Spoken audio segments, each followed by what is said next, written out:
What would you do if the people you sacrificed everything for turned around and told you that you were not enough? Imagine raising a son, giving him every piece of your strength, and years later being asked to abandon your home to live in his house only to be treated like an intruder.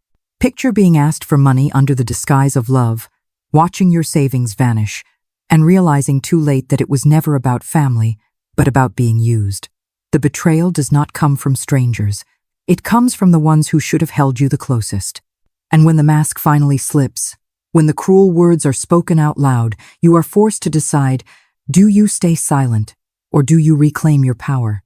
This is not just a story, it is a reckoning. Stay until the end, and do not forget to subscribe to Silent Lies, where the truths no one dares to say are finally spoken. It was early March in Ohio, the kind of morning where the air is sharp enough to sting your lungs but not enough to force you inside.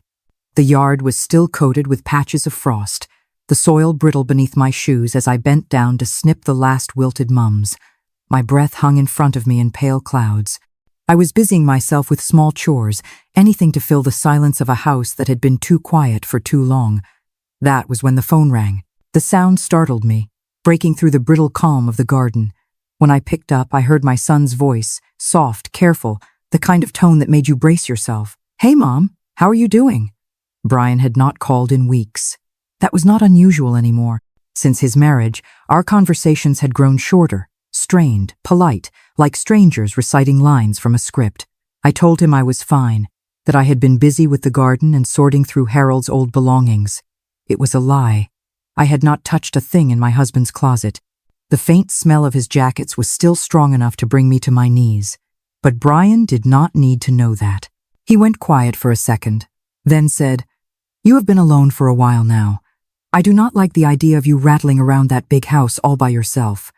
I laughed nervously and told him I managed just fine. But then came the pause. That pause that always carries weight, like someone rehearsed what comes next. We were talking, Tiffany and I. "We think maybe you should come live with us for a while. The kids miss you. We have that spare room. It might be good for everyone." My heart stumbled over the words. Live with them? The thought was startling but strangely tempting. The last time I had visited, Tiffany barely acknowledged me, her eyes fixed on her phone, her body absent even when she was in the room. Brian had looked tired, worn thin, yet the idea of being closer to my grandchildren whispered to me louder than my caution. I told him I would think about it. For the next week, I walked through my own house like a ghost. Family pictures lined the walls, their frames coated in dust. The old recliner where Harold used to nap still sat in the corner, empty but still marked by his presence. I cooked dinners for one, left the television on as background noise, and went to bed in sheets that felt too big. The loneliness grew heavy. Finally, I decided. I packed a single suitcase. Not everything, just enough for a long stay. I left the house behind as it wassailed, sagging, but mine. The drive was short, only 2 towns over, but it felt like a crossing, like stepping into another world. When I pulled into their driveway, no one came out to greet me. I knocked twice before Tiffany opened the door. Her expression was flat, her voice clipped. "You are early," she said, moving aside to let me in. The smell of takeout clung to the air, mixing with diapers and the faint sourness of old spills. Toys littered the floor. A cartoon blared on the television. Brian came down the stairs carrying the baby, offered me a quick hug, the kind you give out of duty. "We cleared out the guest room for you," he said, gesturing upstairs. But when I stepped inside, it was not cleared at all. Boxes were stacked against the walls. A broken lamp leaned in the corner. An air mattress lay where a bed should have been. No closet space, nowhere to place my belongings. Still, I forced a smile. "It will do," I whispered. That night, I lay on the air mattress, staring at the ceiling as the house creaked around me. I told myself it was temporary, that I was wanted, that this was family. But a pit settled in my stomach. The invitation had not been about love or concern. It had been about something else. I had stepped into a role I had not agreed to, and I could already feel the edges closing in. Days passed. I tried to be useful. I folded laundry, watched the children, cooked dinners, cleaned where I could. Tiffany hardly looked at me. When she did, her eyes carried irritation, like I was taking up space that was never meant for me. Brian busied himself with work, calls that dragged late into the night, hours spent in the garage with a beer. The boys ran wild, and I did what I had always done, held the chaos together quietly. But little things began to sting. Tiffany asked me not to use the washer during the day because of the electric bill. She sighed when I left the bathroom light on. She frowned when I adjusted the thermostat. I apologized each time, swallowing my hurt, trying to keep the peace. But the weight of it grew heavier. Then came the dinner. I roasted a meal the way Brian used to love when he was a child. I set the table carefully, folded napkins as if presentation might bridge the gap between us. Brian ate quickly, distracted, his laptop open beside his plate. Tiffany came down late, glanced at the food and said flatly, "Next time, just ask. I do not eat red meat." Then she took a protein bar and left the room. I sat at the table alone, listening to the dishwasher hum. My food grew cold, my chest hollowed. In that silence, I realized I was not there as a guest or a mother. I was there as something else entirely useful but unwanted. The house pressed down on me in ways I could not yet name. I told myself it was family, that these things happen, that patience would win me acceptance. But deep inside, something already knew the truth. I had stepped into a betrayal that would not slash me open in a single blow, but would instead chip away piece by piece until nothing was left to give. I rolled over on that air mattress that night, the plastic groaning beneath me, and tried to sleep. But the words I had not yet heard, the wound I had not yet felt, hovered in the air like a storm waiting to break. She settled into the rhythm of being useful the way a tide settles against the shore, quiet, inevitable, wearing away whatever stood in its path. Mornings began with the clatter of cereal bowls and the small, precise responsibilities that hold a house together. She washed, she folded, she ironed little shirts until the creases were as sharp as the edges of the way they looked at her. She learned the roots of the boys' tantrums, the exact way Liam would bury his face in her cardigan when he was tired. It was familiar work she had done for years, the kind of labor that is invisible until it stops being done. And for a while, it felt like enough. She told herself again and again that love made endurance possible. But endurance has its limits, and so does silence. Small indignities accumulated like dust in forgotten corners. Tiffany kept lists of household costs in her head and in short notes on the fridge, an invisible ledger where every light left on, every load of laundry, every cup of tea was accounted for. The first time Tiffany mentioned the electric bill, she had apologized immediately, folding her hands as if shame could be smoothed like fabric. She promised to run the washer at night. Tiffany nodded and walked away without looking back. The apology did not change the look that followed her around the house, a quiet measurement of worth measured in kilowatt hours and thermostat degrees. Then the requests changed tone. Brian introduced the word hypotheca at dinner, as if it were a casual piece of news, a tiny sharp rock dropped into the bowl of their lives. The first time he asked for help with the mortgage, it sounded like a temporary hiccup, a phrase muttered with the weight of too many late nights and a too bright laptop screen. She dipped into her savings the same week, transferring money with the automatic, resigned efficiency of someone who had always smoothed her son's path. She told herself it would be a one-time thing. She told herself she could afford to help. The truth was she could, and that fact became the hinge upon which everything turned. The second month came around and the transfer was expected, not asked. There was no warmth when she handed over the amount. There was simply the transaction, the quiet relief on Brian's face and the distant, distracted expression on Tiffany's. It became routine. A monthly withdrawal, a small invisibility of kindness that vanished into someone else's life. She began to look at the house in new ways, noticing the mismatch between words and possessions. Tiffany complained about money. Tiffany's bags told another story. Brian's phone glowed at night with tabs he switched away from when she came close. The quiet in the house was not the comfortable silence of family easing into a Sunday afternoon.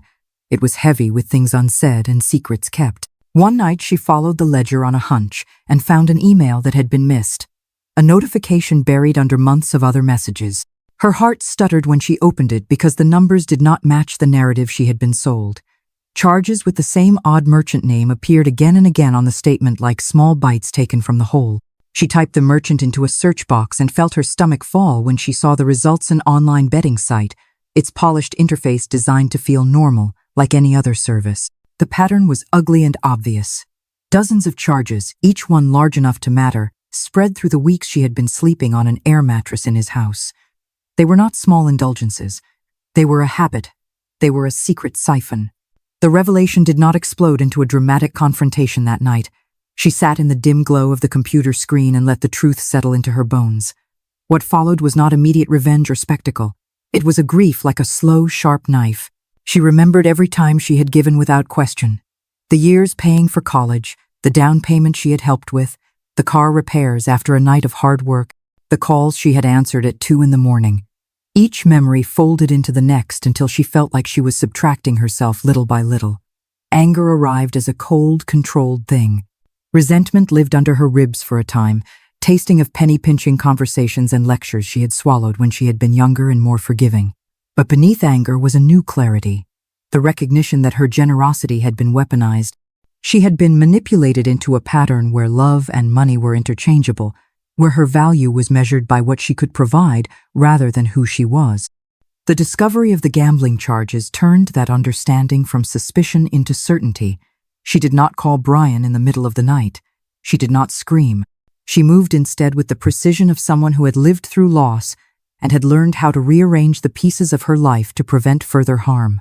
She opened a new account, moved her savings there, and closed the old lines of access that she had once kept for convenience. She canceled the automatic transfers that had become lifelines for someone else, and as she did so, she felt an unfamiliar lightness, like undoing a knot she had spent decades tightening. She changed the locks on her door, not because she feared physical danger, but because she needed to mark a boundary, to create a clear line between giving and being taken. That decision was dramatic in the way changes are dramatic when viewed from the inside. To those in the house she had left, it looked like abandonment. The messages began the next day, tentative at first, then urgent, then pleading. Brian texted, asking if she had made it home. He called to check if she was okay. The tone shifted quickly when the safety net had walked away. It was not concern she felt on the other end of his voice. It was the thin panic of someone who had spent borrowed time and now needed to face the consequences. She could have stepped back into the same pattern. A piece of her ached to fix what she could because fixing had always been her role. But she had learned that rescue without change becomes a trap that repeats itself. So she chose a different Warone fought with boundaries and conditions. She set a limit not out of cruelty but out of survival. She would help in a way that required accountability. Help would come only if there were commitments to seek treatment, to separate finances, to take tangible steps toward recovery. She wrote down a plan, printed it neatly, and waited to see if they would accept terms that required them to own their mess. In the quiet that followed, she found room to breathe. She went to therapy, the kind where someone listened without calculation, where she could place her history on the table and have it seen. She pulled an old sewing machine from the attic and rediscovered muscle memory that did not revolve around other people's needs. She started to make and sell simple things, and the gratitude from strangers felt like a different currency, clean, untainted. The small messages from customers who appreciated her work were simple and steady. They paid her in something that did not ask for her life in return. Meanwhile, the house she had left began to show cracks she had only noticed from a distance. Posts that had once been glossy and composed began to fall away into gaps and hurried captions. Items she recognized as theirs appeared for sale in local groups. He missed mortgage payments. The world she had propped up for them slowly showed the seams. Watching it was not a pleasure. It was confirmation that she had been right to step back. There was no joy in seeing them struggle. There was only the quiet knowledge that consequence can be a teacher when compassion alone has failed. And yet she loved the boys fiercely without reservation. She bought them gifts in secret and watched photos online where they smiled with new toys she had sent. That was her balance help that nurtured the innocent and boundaries that forced the guilty to reckon. She had learned, with painful clarity, that love was not the same as enabling. She had learned to protect herself while still making space for the small, pure connections that mattered most. It happened on a Thursday, the kind of day that drags on endlessly, full of small irritations that stack one on top of another until you feel ready to collapse. The boys were restless, fighting over toys, spilling juice, demanding attention in a chorus that never stopped. Tiffany stayed upstairs most of the day, the glow of her phone seeping under the closed door. Brian worked in the kitchen, hunched over his laptop, speaking in clipped tones into his headset while tapping on his keyboard like the world depended on it. By evening, the house felt heavy, every room carrying the weight of exhaustion and unspoken tension.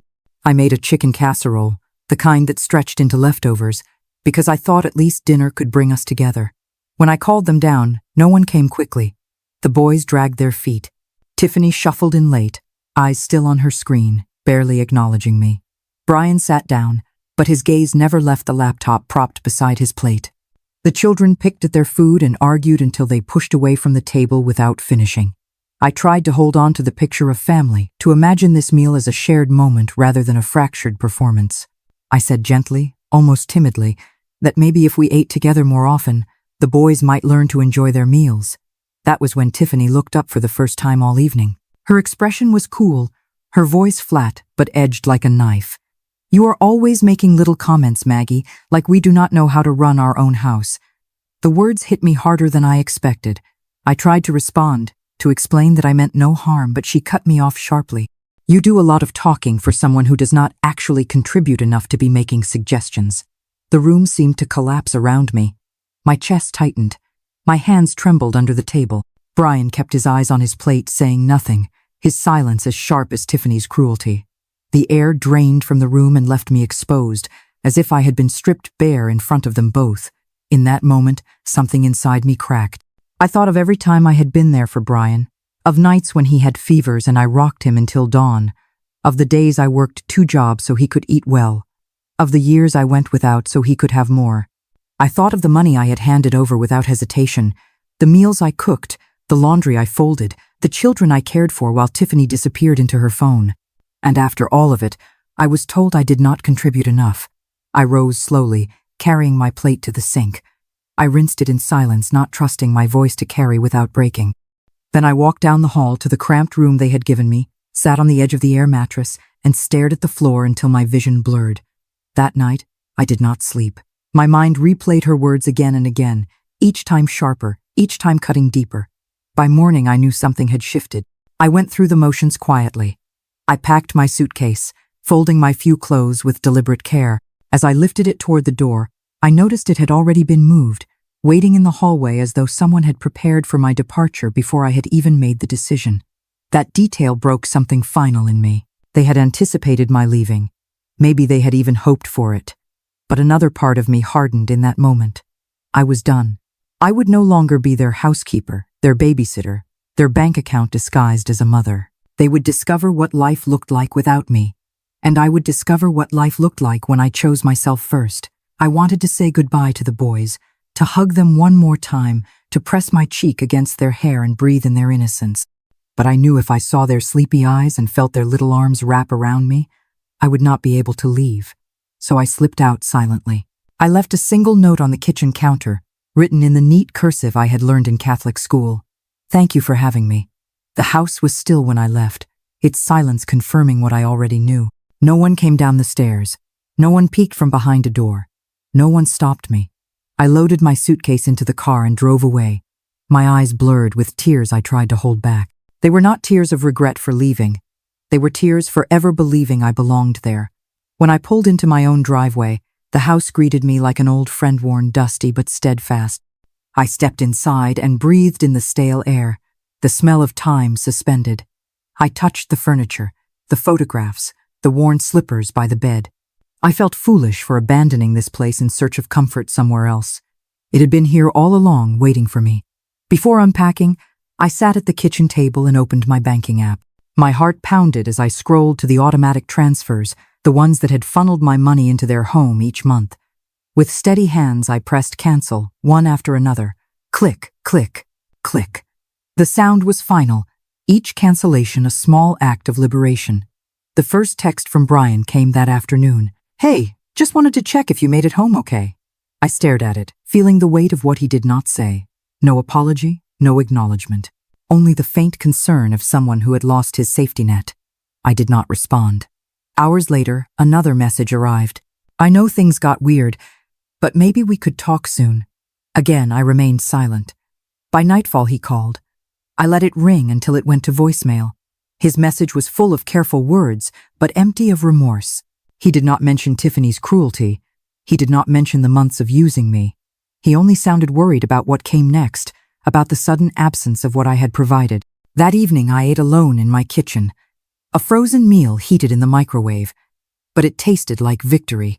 Each bite carried a pride I had not felt in years. They thought I was disposable, an old piece of furniture that could be used until it broke. But they had underestimated me. They thought I would stay quiet. They thought I would stay loyal no matter the cost. They were wrong. This was not the end. It was only the beginning. Returning home was not the end of the story. It was only the start of something new, a shift in who I was and what I allowed. The first week back felt like waking from a long dream that had been pressing down on my chest. I moved through my house with a new determination, cleaning every surface, dusting every corner, opening windows to let the March air inside. I scrubbed, polished, and rearranged, not because the house required it, but because I did. Every task was a declaration that this space belonged to me, that I existed outside of anyone else's demands. The silence that filled the rooms was heavy, but this time it was mine. I missed the boys fiercely, their sudden hugs, their messy laughter, the way they climbed into my lap without asking. That ache lingered in every corner, yet I did not miss Tiffany's cold eyes or Brian's evasive silences. I missed only what was pure, and I refused to mistake that for a reason to return. One evening I sat down at the computer and combed through my finances. That was when I discovered something that made my chest burn. Hidden in my old bank statements were repeated charges under a vague company name. I traced them back and found the truth. Brian had been funneling money into gambling, all while asking me for help, all while letting Tiffany scold me about bills and lights left on. The betrayal hit me like a second wave. My contributions had not been supporting a struggling family. They had been feeding an addiction. The anger that rose was not explosive. It was cold, steady, the kind that reshapes you. I closed the account, transferred my savings to a new bank, changed my cards, changed my locks. I built walls where there had once been open doors. For years I had told myself that love meant sacrifice. Now I realized love without boundaries was simply surrender. The calls began almost immediately. Brian's voice at first was casual, pretending nothing had changed. Then the question slipped in. Did the bank call you? Did you maybe forget a transfer? Something is wrong with the mortgage payment. Each time I let the phone ring, each voicemail stacked like bricks in a wall I refused to tear down. Days turned into weeks, and I watched from afar as their perfect image cracked. Tiffany's social media, once full of curated photos and bright filters, grew sparse. The captions shortened, the smiles faded. Soon, the posts stopped altogether. Then came the signs that money had run dry. Their expensive couch listed for sale. Tiffany's handbags offered online. The shiny SUV replaced by an old sedan in the driveway. From a distance, I felt no triumph, only confirmation. Without my help, the foundation they had stood on was crumbling. I could not rescue them. Not this time. But I could still love the children in my own way. I sent them packages, coats, books, toys, and small notes written in my hand. I kept the return address blank, not out of shame, but to protect myself. They received them, I knew they did. I saw photos of the boys playing with the gifts, their faces alight with joy. Tiffany never acknowledged it, never tagged me, but that was fine. I did not send love for her recognition. I sent it for the children who deserved more than the chaos they were born into. Then Christmas arrived. I spent it alone, baking my mother's cinnamon bread, hanging Harold's ornament near the top of the tree, lighting a single candle by his photo. There was no chaos, no shouting, no cold glances, only peace. Yet even peace had shadows. I thought of the boys and wondered what kind of holiday they were enduring. The answer came quietly in the days after. A package arrived on my doorstep, wrapped in brown paper. Inside were the very iPads I had sent them weeks before, now decorated with stickers and glitter. One covered in a note written in a child's shaky handwriting. "We miss you. Merry Christmas. Come back soon." The tears came then, unstoppable. Not for Brian, not for Tiffany, but for the children caught between. I wept for the innocents forced to live under a roof built on lies. I wept because I wanted to run to them and hold them. But I knew love without limits would only feed the cycle. So I sent another package, full of essentials and small comforts. And one more note. A grandma's love does not need permission. It is always yours. And then I waited. The weeks stretched on, and slowly Brian broke.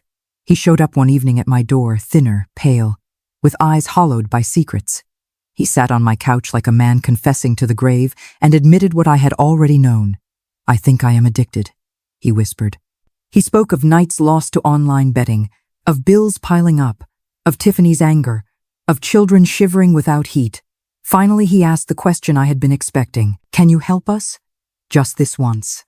My heart cracked at the sound of his desperation, but I did not rush to fill the silence. I stood, opened the front door and said softly, "Not today." His eyes widened, stunned. I explained that love did not mean endless forgiveness, that I had given until I disappeared, and that he had watched it happen without lifting a hand.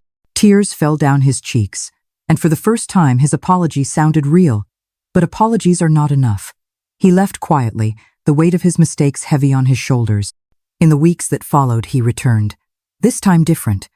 His eyes carried something steadier, something tired but honest. He told me he had joined support meetings, sold the SUV, taken on a second job. For the first time, he was not asking for money. He was asking for guidance. He wanted to change. He wanted to take responsibility. That was when I set my terms. I placed a folder on the table with a budget plan, a payment schedule, a list of therapy sessions, and the requirement that he separate his finances from Tiffany's completely. I told him I would pay the past due mortgage one time, just enough to prevent foreclosure, but after that he was on his own. Any slip, any return to the old habits, and the help would stop. His hands shook as he signed the papers, but he signed them. In that moment, I saw something shift. Not forgiveness, not resolution, but accountability. And for the first time in years, I felt something more powerful than despair. I felt the beginning of change. The unraveling did not happen in a single explosion, but in fragments, in small signs that revealed themselves one by one. From the outside, their lives looked the same, but I had learned how to read between the lines. Tiffany's social media presence, once polished and glowing, grew sparse. Photos of lattes and children in matching outfits disappeared. The smiles that had once seemed forced gave way to nothing at all. Silence began to echo in the spaces where she once boasted about a perfect home. Then came the evidence I could not ignore. I saw their expensive couch listed for sale in the local classifieds. A week later, Tiffany's handbags appeared in another listing labeled urgent. Not long after, the shiny SUV was gone, replaced by an old sedan parked in their driveway. Each detail was small on its own, but together they told the story of a household stripped bare. One afternoon I walked through the grocery store and spotted Brian in the next aisle. He did not notice me, or perhaps he pretended not to.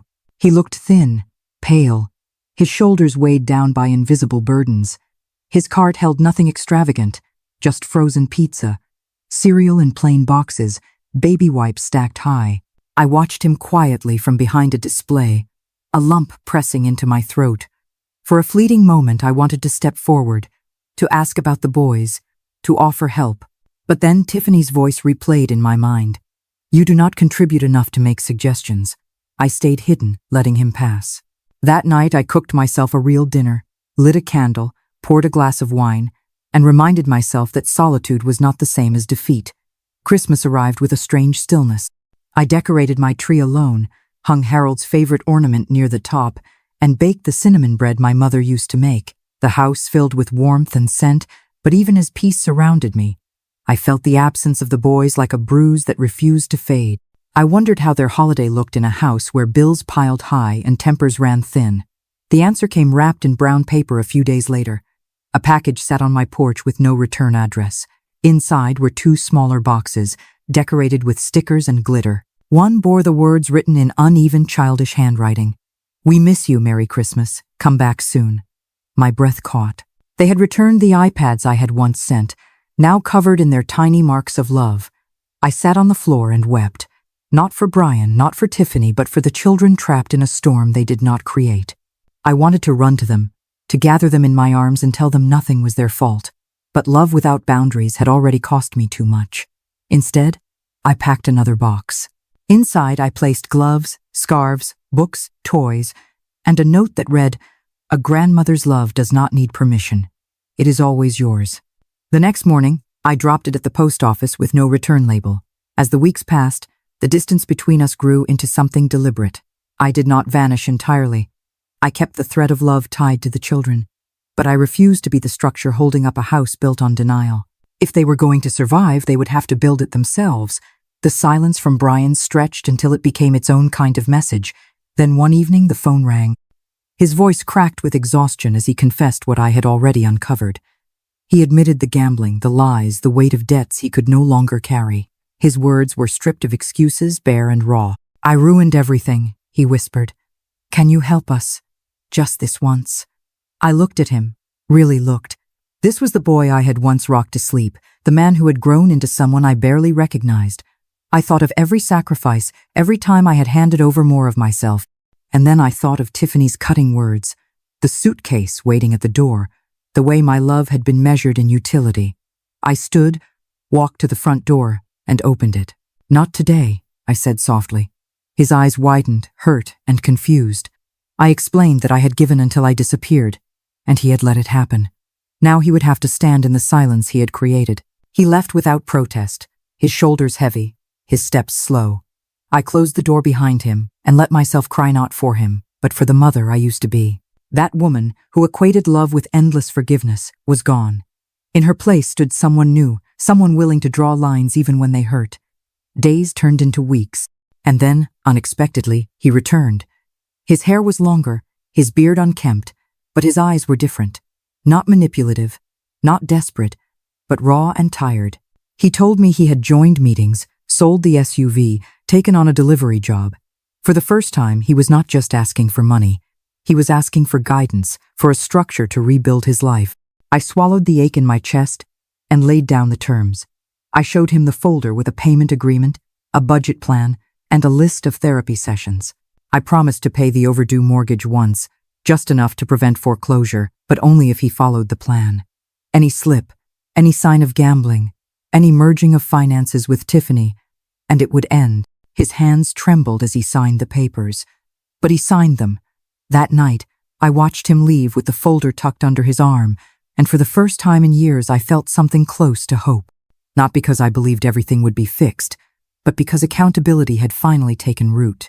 He had begun to face his reflection, and I had begun to trust my own strength again.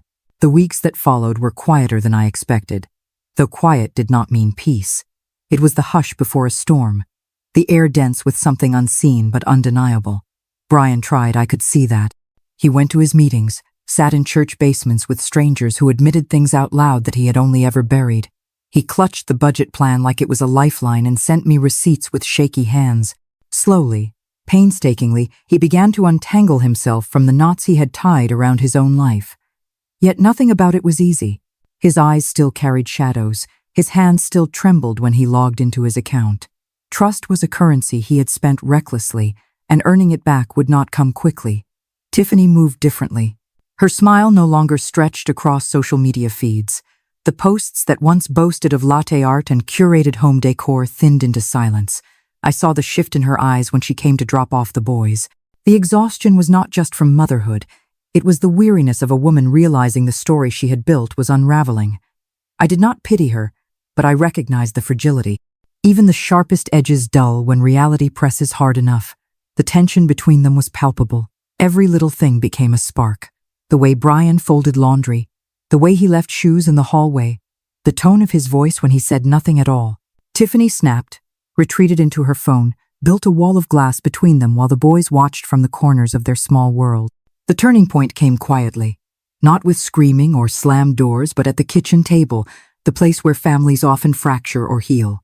Brian told her he could not keep their finances tangled.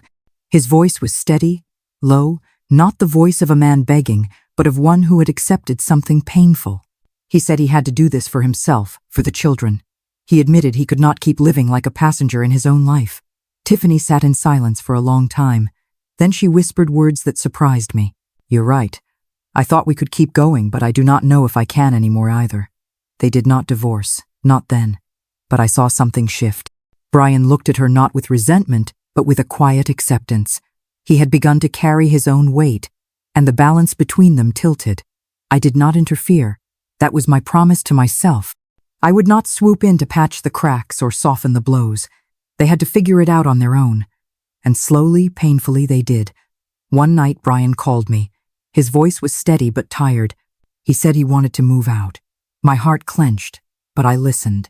He explained that he could not keep living in a house that felt like borrowed space. He wanted a place of his own, a chance to prove he could provide for his children the way he never had before. I asked if he was sure. His answer was unwavering. "It's time. I need to be more than a man leaning on everyone else." When I saw him standing outside a small duplex a few weeks later, he looked different. His shoulders were straighter. He had gained back some weight, not much, but enough to erase the hollow look that had haunted him. He held out the keys, not proudly, not boastfully, but with the humility of someone who had earned them. "I did it," he said. "I paid for this place with my own money. I'll handle the bills. I'll be a father, a husband, and a son. No more excuses." Tears pricked my eyes, but my voice was calm when I told him I was proud. He admitted he would not have done it without me, but it was not my money that had saved him. It was the space I had created when I walked away. That was the irony I carried with me. By leaving, I had given him the chance to stand. We hugged, and in that moment I realized the truth. I no longer needed to rescue him. He had begun to rescue himself. When he drove away, the car disappearing down the street, I felt something spread through me like warmth after a long freeze. Freedom. It was not just mine. It was his too. For years I had believed that to love was to sacrifice without limit. But now I understood that love also meant letting go, even when every part of you wanted to hold on. The house was quiet when I returned inside, but it was no longer the silence of grief. It was the silence of release, of a storm finally passing. For the first time in years, I sat at my table, folded my hands, and felt at peace. There comes a moment in every life where the definition of love has to be rewritten. For me, it was not a single word, not a single betrayal, but the accumulation of years of giving until my very soul felt emptied. I had believed, as many mothers do, that sacrifice was the purest expression of love, that the measure of my worth was how much I could carry on my back, how many wounds I could cover without complaint. But love without limits had left me invisible, reduced to a wallet, a maid, a placeholder for the convenience of others. When Tiffany told me I did not contribute enough to have a voice, the words seared into my chest like a brand. It was not just about money. It was about being erased, about being told that decades of devotion counted for nothing. That moment cracked something open inside me, but it also set me free. Because sometimes it takes cruelty to remind you that your existence is not negotiable, that your dignity cannot be bartered away. Walking out of their house was not just leaving behind an air mattress and a suitcase by the door. It was leaving behind the woman I had been forced to become. It was reclaiming the mother, the wife, the individual who had once had dreams and desires before she was told her only value was in service. Returning to my own home, pressing cancel on every automatic transfer, changing my locks, starting therapy, pulling out my old sewing machine, these were not just actions. They were declarations. Each one said, "I am still here. I matter." And yet love did not disappear. I still sent packages to the boys. I still slipped pieces of my heart into boxes without return labels. Because love, real love, does not vanish when boundaries are drawn. It simply reshapes itself into something sustainable, something healthy. My love for them became a gift, not an obligation. And my refusal to be exploited became an act of survival. Watching Brian falter, break, and finally choose to stand on his own 2 feet was the hardest and most necessary part of this journey. I had to endure the silence, the pleas, the manipulation, and finally the honesty.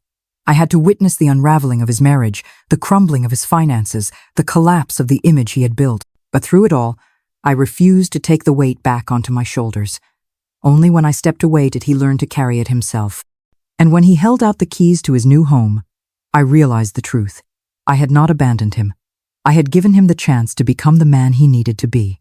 This story is not just mine.